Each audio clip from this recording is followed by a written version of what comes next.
ओम नमो ओंकारेश्वर देवताय नमः. ओम नमः शिवाय. ओम नमः शिवाय. अवधूत चिंतन श्री गुरुदेव दत्त. मंडळी, शंका समाधान या कार्यक्रमासाठी मी संगमेश्वरगिरी श्री क्षेत्र ओंकारेश्वर देवस्थान बिलोद्यान जानेगाव इथून आपलं सर्वांचं हार्दिक स्वागत करतो. तर मंडळी, मी काल एक शॉर्ट व्हिडिओ टाकला होता, एक 20 सेकंदाचा. त्याच्यामध्ये 9 दिवसामध्ये माझं पोट किती कमी झालं, 5 असं म्हणजे 5 इंच म्हणायला काही अडचण नाही, असं म्हणजे 5 इंचानं कमी झालं जवळजवळ, असं थोडक्यात. तर तो व्हिडिओ बघून अनेक माता भगिनींनी मला प्रश्न केलेला आहे की महाराज, म्हणजे तुम्ही एक कडक उपास धरतात, नेमकं उपास धरतात म्हणजे काय करतात हे सांगा. आम्हाला पण वाटतं की आमचं पोट जे आहे वाढलंय, कमी करावं, पण ते होतच नाही म्हटले. आम्ही खूप प्रयत्न करतो, आम्ही पण उपवास धरतो, पण कसं काय होत नाही. तर तुम्ही नेमकं करता काय, अगर खाता काय, करता काय, असं बरेच वेगवेगळे प्रश्न विचारलेत की आम्हाला पोट कमी करायचे. तर त्याबद्दल मी तुम्हाला थोडक्यात माहिती देणार आहे. मी काय करतो ते अगोदर ऐका, आणि तुम्ही काय करायला पाहिजे ते ऐकतो. तर सध्याच माझं जे आता समजा श्रावण महिन्यातील जे उपवास चालू आहेत ते अशा पद्धतीने आहेत की मी जेवण तर करतच नाही. एक दुसरी गोष्ट, फराळाचं खात नाही. आता मी करतो काय, तर मी फक्त सकाळी अगोदर माझं लवकर उठतो, थोडाफार व्यायाम करतो, आणि स्नान वगैरे करून पूजा अर्चा झाल्यानंतर परत तिकडून आल्यानंतर मी 2 ग्लास गरम पाणी करतो आणि ती थोडंसं लिंबू टाकून पितो. त्याच्यात साखर वगैरे काही नसतं. एक त्यानंतर थोड्या वेळानं चहा घेतो, बिना दुधाचा, बिना साखरेचा म्हणाल अडचण नाही, व ते नॉर्मल चव चेंज व्हावी म्हणून थोडीशी साखर टाकतो पत्तीमध्येच, चहापत्तीमध्ये ते घेतो. झालं. आता मग 10-11 वाजता वाटलं तर मग लिंबू पाणी घेतो बिना साखराचं. त्यानंतर दुपारी वाटलं, भूक लागली, अगर वाटायला लागलं, काहीतरी वाटतंच ना, शेवटी शरीर मागतं, पण मग पाणी पितो. 2-3 ग्लास काय प्यायचं, तेवढं पोट भरून पाणी प्यायचं. म्हणजे पोट रिकामं असलं की मागणी करतं खाण्याची, त्यासाठी मी पाण्यानं पोट भरतो, साधं पाणी. मग जेव्हा जेव्हा भूक लागते, असं वाटतं, अगर काहीतरी वाटायला लागलं, काहीतरी खाण्याची इच्छा होतेच थोडीफार. आता शेवटी काही दिसलं कुठं, अगर कोणी म्हणलं महाराज काही फराळाचं खाल्लं, की थोडंसं जाणीव होती, आठवण करून दिल्यानंतर लोकांनी. मग त्यावेळेस पाणी पितो जर वाटलं मनाला तर. वाटलं दुपारी मग एखाद्या वेळेस चहा घेतो, समजा बिना दुधाचा वगैरे, पत्ते उकळून थोडी, लिंबू पाणी घेतो. हे अशा पद्धतीनं माझं हे चाललेलं असतं. आता घरामध्ये समजा मी एकटाच आहे, माझ्या रूममध्ये मी एकटाच आहे, माझ्याकडे सर्व सुविधा आहेत, पण आता मी खाण्याची वस्तूच ठेवली नाही घरामध्ये काही. जसा उपास चालू झालेत ना, शेंगदाणे नाही ठेवले, तर समजा साबुदाणा वगैरे आहे, पण ते साबुदाणा कसा खाणार, म्हणून ते साबुदाणा आहे, भगरी बी आहे, पण ते सहज खाता येतील अशी गोष्ट मी काहीच ठेवली नाही. सगळं बंद करून टाकलं, सगळं म्हणजे तिथं समोर दिसायसारखं सुद्धा ठेवलं नाही काही, जेणेकरून आपलं लक्ष त्याच्यावर जाऊ नये आणि मनाची इच्छा होऊ नये. ह्या गोष्टी केलेल्या आहेत. म्हणजे एकंदरीत मी कुठलं म्हणजे पदार्थ कुठला काही फराळाचा असो, काही खाल्लं नाही, अगर घेत नाही. अशा पद्धतीनं केल्यामुळं काय होतं, आपल्या शरीरातली जी चरबी असते, तुम्हाला वाटेल की बाबा अशक्तपणा येईल वगैरे, चक्कर येईल, शंका आहेत तुमच्या, मला पण होत्या ते शंका की आपण आता फराळाचं बी करणार नाही, म्हणजे फळं बी खात नाही, मग आपल्याला पण चक्कर येऊ शकेल, कदाचित मी शुगर पेशंट आहे. म्हणून मी पूर्ण तयारी केलेली होती. काय, वजनाचा काटा म्हणजे आणून ठेवलेला, ते वजन चेक करायचं, पोटाचा घेर चेक करायचा टेप आहे. परत समजा शुगरची क्लेप आहे चेकिंगचं, दररोज मशीन दररोज चेक करायचं, जेणेकरून शुगर काही खाली येऊ नये, अत्यंत वाढू नये, काही म्हणजे बघायचं, चेक करूनच सगळं नियोजन करायचं, जर काही आहे का फॉल्ट व्हायला का आपल्यामध्ये. अशा रीतीनं मी माझी पद्धत चालू केलेली. आणि आता सुरुवातीला थोडंसं वाटलं, पण आता आता सवय झाली. आता 10वा दिवस आहे आज. मी पाणी, लिंबू पाणी म्हणजे काय की क्षार असते त्याच्यामध्ये, थोडेसे चक्कर वगैरे येऊ नये असं म्हणून घेतो. ती व्याज कमी झाली आता वरचीवर. सुरुवातीला मी बऱ्याच वेळेस लिंबू पाणी जास्त घेत होतो, पण आता तर आज फक्त आत्ता एकदा घेतलंय आणि सकाळी एकदा घेतलेलं आहे. आणि चहा एक आता घेतला आणि सकाळी एकदा घेतला, म्हणजे 2 वेळी चहा झाला आतापर्यंत. तर अशा पद्धतीने मी आता तेलकट कुठलं काही खाण्याचा काही संबंधच नाही ना. आता प्रश्न मी करतो असं, आता तुम्हाला असं करावं असं नाही माझं म्हणणं, तुम्ही असं करावं. पण माझं बघून काही लोकांनी जे माझे दीक्षा घेतलेले आहेत एक दोन चांगले, की जेणेकरून माझ्यावर खूप विश्वास आहे, त्यांनी धरलाय माझ्यासारखा उपवास, पण फराळाचं वगैरे खात जा म्हणून सांगितले, खातात ते. जी मी जसं करायचं तसंच ठरवलं, जेवण वगैरे करत नाही तर दुसरे, पण फराळाचं खा म्हणून त्यांना दिलंय. माझं वेगळं आहे, मला असं काही कुठलं माझ्यावर जबाबदारी मोठी असं काही नाही, त्याच्यामुळं मला काही वाटत नाही. पण आता एकंदरीत अशी पद्धत असल्यामुळं आता चरबीवर शरीर चलत असल्यामुळे चरबी ऑटोमॅटिक कमी व्हायला, जी पोटावर अनावश्यक चरबी वाढलेली आहे ती चरबी कमी होणारच ना, हे गणित आहे त्याच्यातलं. आता तुम्ही महिला आहात, बऱ्याच प्रश्न महिलांनीच विचारले बरेचसे आहेत ते. तर तुम्हाला घरातलं काम करावं लागतं. आता मी पण काम करतो, मी माझे स्वतःचं सर्व काम करतो मी. आता फक्त काय खाण्यापिण्याचं आता खायचं नसल्यामुळं ते बंद झालं. भांडे साफ करायचं बंद झालं. कारण भांडे पडतात फक्त चहाचं पातेलं एक. मी दुसऱ्याला चहा बी पाजत नाही. कारण माझा चहा कोणी पिऊ शकत नाही. त्याच्यात काही नसतंच. फक्त सवय म्हणून प्यायचं तेवढंच.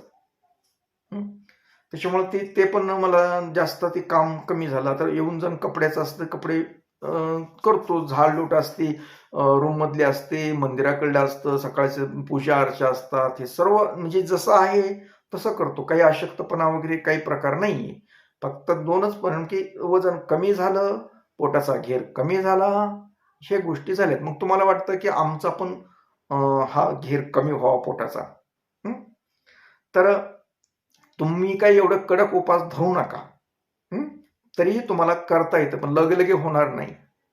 त्यासाठी तुम्ही सवय ठेवा. सर्वप्रथम तुम्ही जी तुमच्या आहारातलं जी गोड पदार्थ आहे ते खाऊ नका तुम्ही. तुम्हाला जर गोड कदाचित आवडत असेल तर तुम्ही ते पदार्थ खाऊ नका. तेलाचं प्रमाण बंद करून टाका. शक्यतो तुम्हाला भाजी वगैरे करायचं, भाजीवर जास्त चपचप तेल असणारं अजिबात करू नका. उगं ते जिरे मोहरे बुडण्यापुरतं तेल एक अर्धा चमच्यावरच टाकायचं त्याच्यात, जेणेकरून तुमची ते फोडणी बसावी, एवढंच तेलाचा वापर करा. चपातीला तुमच्या तेल लावू नका, बिना तेलाच्या चपाती खा. आता ह्या अशा पद्धतीत गोड वगैरे तेलकट वगैरे खायचं नाही.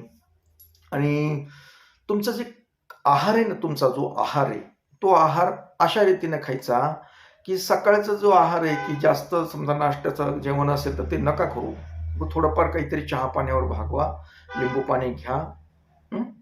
आणि दुपारी थोडस भूक राखून खात जा, पोट भरून खायचं नाही.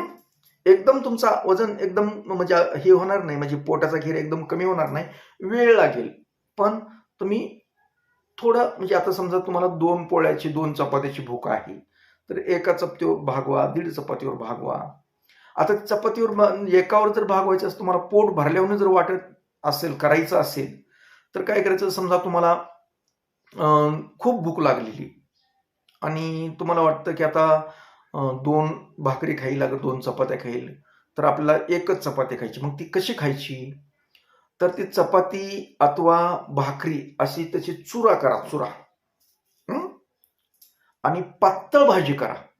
पातळ भाजीमध्ये ती एक चपाती चांगली चुरून घ्या, पातळ. आता 1-2 वाट्या एक्स्ट्रा भाजी टाका त्याच्यामध्ये, म्हणजे पातळ करून. लय तिखट असेल तर पाणी टाका, चवीपुरतं थोडंसं मीठ टाका. मिठाचं प्रमाण कमी करावं लागेल आहारामधलं तुम्हाला. आणि पातळ करून तो पातळ जे काला केलेला आहे ते खा. असं का केल्यानं काय होतं की तुम्हाला पोट भरल्यासारखं वाटतं. तुमचं पोट भरल्यासारखं वाटतं. 2 चपात्या लागणार होत्या ना, ते एका चपातीवरच भागतं. आणि सगळ्यात सोपी गोष्ट म्हणजे जेवणापूर्वी 2 ग्लास 3 ग्लास पाणी प्या. पाणी लय फार महत्वाचं आहे. कारण पाणी जर अगोदर जेवणापूर्वी तुम्ही 1-2 ग्लास पिलं, एक म्हणण्यापेक्षा 2-3 मानतो मी, ते पाणी प्या. पाणी पिलं की तुम्हाला काय भूक कमी लागते. म्हणजे जी असते ना आग आपल्या पडलेली मध्ये पोटामध्ये खूप खाईल म्हणून, ते कमी होतं त्यानं आणि मोजकच खातं माणूस. हे झाला प्रकार. त्यानंतर तुम्ही समजा रिकाम्या पोटी मेथीचे दाणे भिजवून खा. म्हणजे जेणेकरून अनावश्यक जी चरबी असते ती नष्ट होते रिकाम्या पोटी. जर मेथीचे दाण्याचं पाणी पिलं, 1-2 चमचे ग्लासमध्ये वाटीमध्ये भिजवून घालून ते पाणी पिलं तर त्यानं चरबी, आणि ते जे दाणे आहे ते तुम्ही भाजीमध्ये वापरा. तुमच्या जे भाजी करतात त्याच्यामध्ये ते मेथीचे दाणे भिजलेले आहेत ते टाका भाजीमध्ये. चव बी वाढते आणि तुमची अनावश्यक चरबी पण कमी होते त्यानं. ह्या गोष्टी तुमच्यासाठी. आणि तुम्ही समजा संध्याकाळी जर जेवण करत असाल तर ते जेवण पण उशिरा जेवण करू नका. आणि उपाशी राहिले म्हणून गचागचा खायचं नसतं. लय जणाला असतं की उपास दिवसभर झाला की संध्याकाळी, आता सोमवार उपास करता तुम्ही लोक, आणि मग काय करतात संध्याकाळी सोडायचं म्हणून दिवसभर रिकामे झालेलं असतं पोट, मग किती खावं ते कळत नाही. तसं खायचं नसतं कधीच. त्याच्यामुळं काय होतं, लगेच चरबीमध्ये रूपांतर व्हायला चालू होतं. थोडंसंच खायचं, जास्त म्हणजे खायचंच नाही ते. संध्याकाळी जर उपास सोडायचा मोजकं खा आणि चमचमीत खाऊ नका, मसालेदार पदार्थ खाऊ नका, गोड पदार्थ टाळा तुम्ही ते. तर तुम्हाला अजून वाटेल की बाबा झोप कशी लागेल मग आम्ही नाही जेवला तर. लागते सवयानुसार. तर हे यानंतर हळूहळू तुमचं पोट कमी होतं. आणि विशेष म्हणजे पोटाचा एक व्यायाम असतो. पोटाचा व्यायाम काय असतो, आता समजा उभा राहिलं की असं असं असं असं फिरायचं, समजा असं करायचं, असं असं फिरायचं, कमरेतमध्ये फिरायचं. म्हणजे दररोज सकाळी रिकाम्या पोटी बाथरूमहून आल्यानंतर हा कमरेचा व्यायाम करा, असा फिरण्याचा, असा असा असा. म्हणजे ऑटोमॅटिक पोटावरची चरबी कमी होते त्यानं. एक 10 मिनिट करा, 5 मिनिटं करा, ही सवय ठेवा.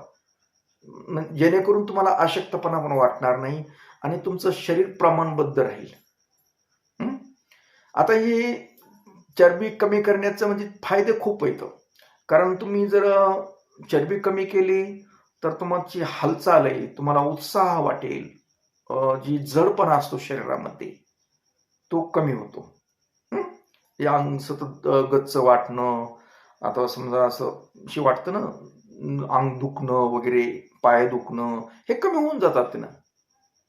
फक्त हे सगळं कसं असतं, आहारावर आहे हो. अन्न तारतं आणि मारतं. अन्न प्रमाणबद्ध खाणं गरजेचं आहे, गरजेपुरतंच खाणं.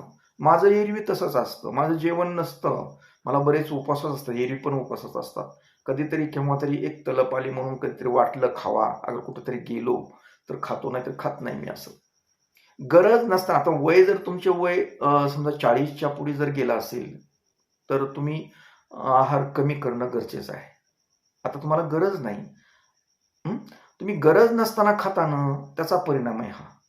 आणि महिलांची चरबी 40च्या नंतर वाढण्याची शक्यता दाट असते. कारण कदाचित पाळीचा प्रॉब्लेममुळं वाढण्याची शक्यता, पोटावर चरबी वाढतेच. तरी वेळीच त्याचा बंदोबस्त करणं गरजेचं आहे. कारण तुमची हालचाल चांगली व्हावी, तुम्हाला अशक्तपणा वाटू नये, कुठलं काही वाटू नये, सुस्ती चढू नये, चालताना धाप लागू नये, असं जर वाटतं ना तर ही पोटावरली चरबी आवश्यक कमी करा. कारण काही एवढं अवघड काहीच नसतं. आता मी म्हणत नाही की माझ्यासारखं तुम्ही लिंबू पाण्यावरच उपवास करा, असं नाही सांगत तुम्हाला. फक्त आता जी उपवास करतात ना, तुम्ही सोमवार करत असताल, प्रदोष वगैरे करत असताल, आता शिवरात्री करत असाल, आता इतर एकादशी असेल तुमची, कुठलेही उपवास असतील, तर उपवास शक्यतो दिवसभर कडक धरा, फराळाचं खाऊ नका. 8 दिवसातून एक वेळेस जरी उपवास केला तर तुमचं शरीर समतोलमध्ये असं म्हणजे प्रमाणाबद्ध राहील.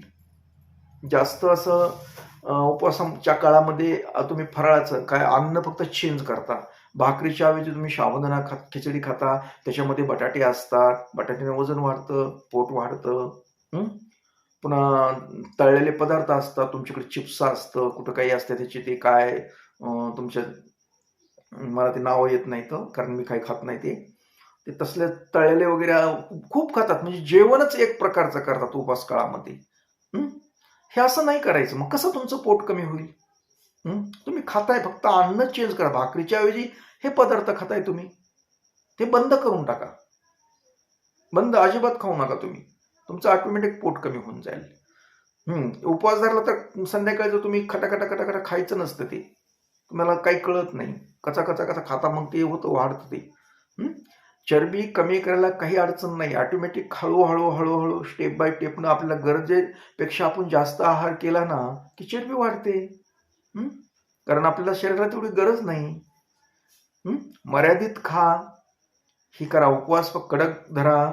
समजा तुम्ही महिन्याचं धरा असं म्हणायचं नाही. आता तुम्ही बऱ्याच जणांनी काही जणांनी महिना धरलेला आहे, पण संध्याकाळी भरपूर खातात. उद्याच्याला अजून भूक लागू नये म्हणून तयारी करून ठेवतात, साठा करून ठेवतात. त्या माकडासारखं माकड कसं करतं, खातं आणि इकडून गालामध्ये ती फुटाने ठेवून देतं. पुन्हा जसं लागन तसं वापरतो. तसं आपण मग संध्याकाळी भरपूर उद्याच्याला जेवायचं नाही दिवसभर म्हणून भरपूर 2-4 चपात्या, 1-2-3 भाकरी मस्त खाऊन लांबून देता. हा परिणाम आहे त्याचा. मग उपवास धरून उपयोग नाही त्याचा. उपवासाचं कारण म्हणजे काय की आपलं शरीर समतोल राखावं, शरीरानं जिथल्या इथं असावं, आपल्या शरीराला विश्रांती भेटावी चांगली, पचनक्रियाला. आपल्यातले जे काही शरीरामध्ये आजार असतात सूक्ष्म प्रमाणात ते आजार दूर व्हावे यासाठी उपवास करायचे असतात. म्हणून देवाचं मध्ये घालून म्हणजे त्याच्या तरी निमित्तानं तुम्ही उपवास करताल आपल्या शरीरासाठी, आपल्या आरोग्यासाठी. पण तुम्ही लोक काय करताय, उपवासाच्या नावाखाली भरपूर काही खाताय. त्याच्यामुळं चांगला परिणाम व्हायच्या ऐवजी वाईट परिणाम होतो. अवघड काहीच नाही. तुम्ही चरबी कमी करू शकतात. मग धरा मग आमच्यासारखी कडक उपवास लगेच होतीये. मग 10-15 दिवसात बार उतरत या. पण तुम्हाला हळूहळू करायचंय तर तुम्ही ह्या पद्धतीनं आहारावर बदल करून मोजकं खा. तेलकट वगैरे जास्त खाऊ नका. ह्या गोष्टी सोप्या गोष्टीत. तर ही तुम्हाला जी सांगितलेल्या गोष्टी मी नाही करत. मी सांगितलं तुम्हाला, पण मी काहीच खात नाही समजा या उपवास काळामध्ये. आता फक्त एरवी खातो तुमच्यासारखं. तुम्हाला जे सांगितलेल्या गोष्टी आहेत ना एरवी खातो असतो. एरी करतो मी. तसं मोजकं संध्याकाळचं जेवण नसतं माझं.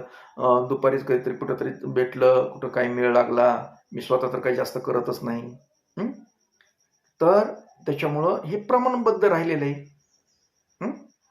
तर तुम्हालाही पोटावरची चरबी कमी करता येते. काही त्याच्यात अवघड काही नाही. फक्त तुम्ही मनामध्ये धरा, मला हे कमी करायचे, पोटावरची चरबी मला कमी करायचं, माझं वजन कमी करायचंय, मला खूप त्रास होईल असं मनामध्ये पक्क करा. म्हणजे ऑटोमॅटिक तुम्ही आता काय करा, खाण्यावर नियंत्रण ठेवलं की होतं. कुठून फुगणार आहे शरीर तुम्ही विचार करा ना. कुठून येणार आहे मध्ये? थोडंसं हवेतून येतं का? ते नाही येत. ते आपण खातो त्याचंच बनतं ना मांस वगैरे. चरबी कुठून बनते? आपल्या खाण्यातून बनते. मग आपण खाऊ नका ना तुम्ही. सोपी गोष्ट आहे. तुम्हाला महागडे औषधं खाण्याची काही गरज नाही. खूप लोक वजन कमी करण्यासाठी भारी औषधं करतात कारण इकडे जेवत बसतात. जेवण कमी करा तुम्ही. औषधं खायची गरज पडत नाही. आहार कमी केला की ऑटोमॅटिक तुम्हाला ही जी पोट कमी करण्याची आहे ना ते होऊन जातं. ते मनात काय नव्हतं. तरी अजून काही शंका असल्या काय असेल तर तुम्ही मला अवश्य सांगा. मी तुम्हाला अजून माहिती देतो. मी काही डॉक्टर वगैरे नाही, पण मी एक अनुभव घेतलेल्या गोष्टीतून मी बोलतो. बऱ्याच जण महिलांना वगैरे पूर्वी सांगून अशा पद्धतीनं कमी केलेले आहेत. आता काही महिला ऐकत पण नाहीत, नुसतं बघतात, माझं ऐकून घेतात आणि पुढे त्याची कृती करतच नाही. त्याला विलाज नाही माझं सांगायचं काम आहे, मी सांगत राहतो. तर असो मंडळी, याबरोबरच आजचा आपला शंका समाधान कार्यक्रम इथेच थांबूया आणि परत भेटूया पुढील कार्यक्रमात. तोपर्यंत मंडळी, ओम नमः शिवाय. जय हिंद, जय भारत, सुखी राहा.